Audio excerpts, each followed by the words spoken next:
ಎಲ್ಲ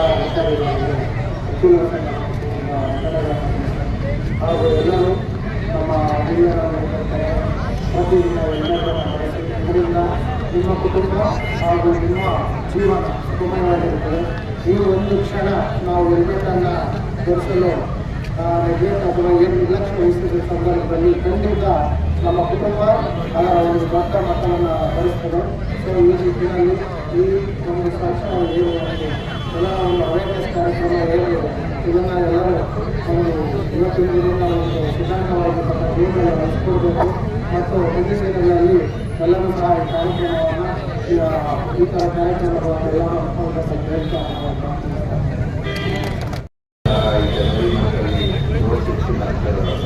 ನಾವು ಆಚರಣೆ ಮಾಡ್ತಾ ಇದ್ದೀವಿ. ಅದೇ ಬಗ್ಗೆ ಬೇರೆ ಬೇರೆ ಪ್ರೋಗ್ರಾಮ್ಸ್ ಕೂಡ ಆಗಿದೆ. ಇವತ್ತು ಕೂಡ ರೆಸ್ಪೆಕ್ಟೆಡ್ PDJ ಮೇಡಮ್ ಮತ್ತು ಎಲ್ಲ ಆಫೀಸರ್ ಜಡ್ಜಸ್ ಜೊತೆಗೆ ನಾವು ಒಂದು ರ್ಯಾಲಿ ಥರ ಮಾಡಿದ್ದೀವಿ ನಮ್ಮ ಜೊತೆಗೆ. ಸೊ ಎಲ್ಲರಿಗೆ ಒಂದು ರೋಡ್ ವಿಚಾರ ಬಗ್ಗೆ, ಟ್ರಾಫಿಕ್ ರೂಲ್ಸ್ ವಿಚಾರ ಬಗ್ಗೆ ಒಂದು ಅವೇರ್ನೆಸ್ ಆಗುತ್ತೆ. ಅದು ನಮ್ಮ ವಿಚಾರ. ಸೊ ಇವತ್ತು ರಾಮಪ್ಪ ಅವರು ಕೂಡ ಲಾಸ್ಟ್ 5 ವರ್ಷದಿಂದ ಅವರು ಮಾಡ್ತಾ ಇದ್ದಾರೆ. ಇವತ್ತು ಕೂಡ ಅವರು ನಮ್ಮ ಚಿಕ್ಕಬಳ್ಳಾಪುರ ಅಲ್ಲಿ ಹೆಲ್ಮೆಟ್ ಡಿಸ್ಟ್ರಿಬ್ಯೂಷನ್ ಮಾಡಿದ್ದಾರೆ. ಸೊ ನಮ್ಮ ಇಲಾಖೆಯಿಂದ ಅವರಿಗೆ ತುಂಬ ಧನ್ಯವಾದಗಳು. ತುಂಬ ಒಳ್ಳೆಯದು ಕೇಳ್ತಾರೆ, ತುಂಬ ಒಳ್ಳೆಯದು ಹೇಳ್ತಿರೋದು. ಮತ್ತು ಎಷ್ಟು ಜನ ಮಕ್ಕಳು ಇದ್ದಾರೆ ಮತ್ತು ಪಬ್ಲಿಕ್ ಕೂಡ ಕೊಡ್ತಾರೆ. ನಾವು ಎಲ್ಲರಿಗೂ ಒಳ್ಳೆ ಮಾಡಿ ಈ ಕಡ್ಡಾಯವಾಗಿ ಟ್ರಾಫಿಕ್ ರೂಲ್ಸ್ ಫಾಲೋ ಮಾಡಬೇಕು. ಟ್ರಾಫಿಕ್ ರೂಲ್ಸ್ ನಾವು ಫಾಲೋ ಮಾಡ್ತಿದ್ದು ಆಕ್ಸಿಡೆಂಟ್ ಆಗಲಿ ಬೇರೆ ಏನಾದರೂ ಸಮಸ್ಯೆ ಆಗ್ತಾ ಇದೆ ಅದು ಎಲ್ಲ ಈಸಿ ಆಗುತ್ತೆ. ಸೊ ಅದೇ ಖಂಡಿತ ನಮಗೆ ಈ ಪ್ರೋಗ್ರಾಮ್ ಆದಮೇಲೆ ಸ್ವಲ್ಪ ನಮಗೆ ರೆಫರೆನ್ಸ್ ಆಗುತ್ತೆ ಮತ್ತು ಎಲ್ಲರೂ ಟ್ರಾಫಿಕ್ ರೂಲ್ಸ್ ಫಾಲೋ ಮಾಡ್ತಾರೆ.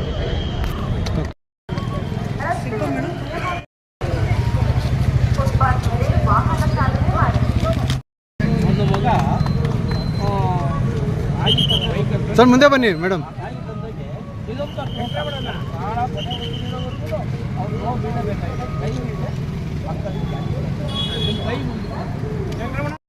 ರಸ್ತೆ ನಿಯಮವನ್ನು ತಪ್ಪದೇ ಪಾಲಿಸಿ. ಹೆಚ್ಚು ಪ್ರಕಾರವಾದ ಕಣ್ಣು ಕುಕ್ಕುವ LED ದೀಪಗಳನ್ನು ವಾಹನಗಳಿಗೆ ಬಳಸಬೇಡಿ.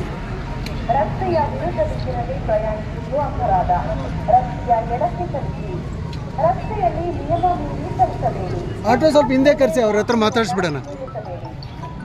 ಫುಟ್ಪಾತ್ ಮೇಲೆ ವಾಹನ ಚಾಲನೆ ಮಾಡಬೇಡಿ.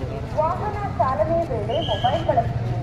ನಿಮ್ಮ ಸುರಕ್ಷತೆಗಾಗಿ ಹೆಲ್ಮೆಟ್ ಬಳಸಿ. ಅಪ್ರಾಪ್ತರಿಗೆ ವಾಹನವನ್ನ ನೀಡಬೇಡಿ. ಸುರಕ್ಷತೆಗಾಗಿ ಹೆಲ್ಮೆಟ್ ಬಳಸಿ. ಅಪ್ರಾಪ್ತರಿಗೆ ವಾಹನವನ್ನ ನೀಡಬೇಡಿ. ಚಿಕ್ಕಬಳ್ಳಾಪುರ ಪೊಲೀಸ್ ಇಲಾಖೆ ಚಿಕ್ಕಬಳ್ಳಾಪುರ ಪೊಲೀಸ್ ಇಲಾಖೆ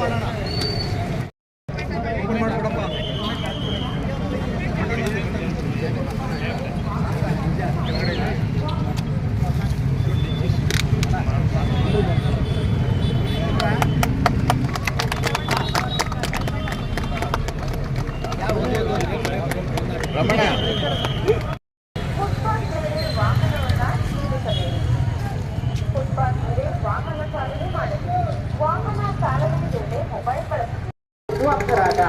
ರಸ್ತೆಯ ಎಡಕ್ಕೆ ಚಲಿಸಿ. ರಸ್ತೆಯಲ್ಲಿ ನಿಯಮ ಮೀರಿ ಚಲಿಸಬೇಡಿ. ಫುಟ್ಪಾತ್ ಮೇಲೆ ವಾಹನವನ್ನ ನಿಲ್ಲಿಸಬೇಡಿ. ಫುಟ್ಪಾತ್ ಮೇಲೆ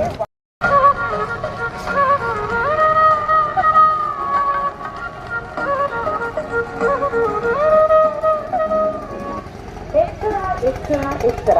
ರಸ್ತೆ ನಿಯಮವನ್ನ ತಪ್ಪದೇ ಪಾಲಿಸಿ. ಹೆಚ್ಚು ಪ್ರಕಾರವಾದ ಕಣ್ಣು ಕುಕ್ಕುವ LED ದೀಪಗಳನ್ನು ವಾಹನಗಳಿಗೆ ಬಳಸಬೇಡಿ. ರಸ್ತೆಯ ವಿರುದ್ಧ ದಿಕ್ಕಿನಲ್ಲಿ ಪ್ರಯಾಣಿಸುವುದು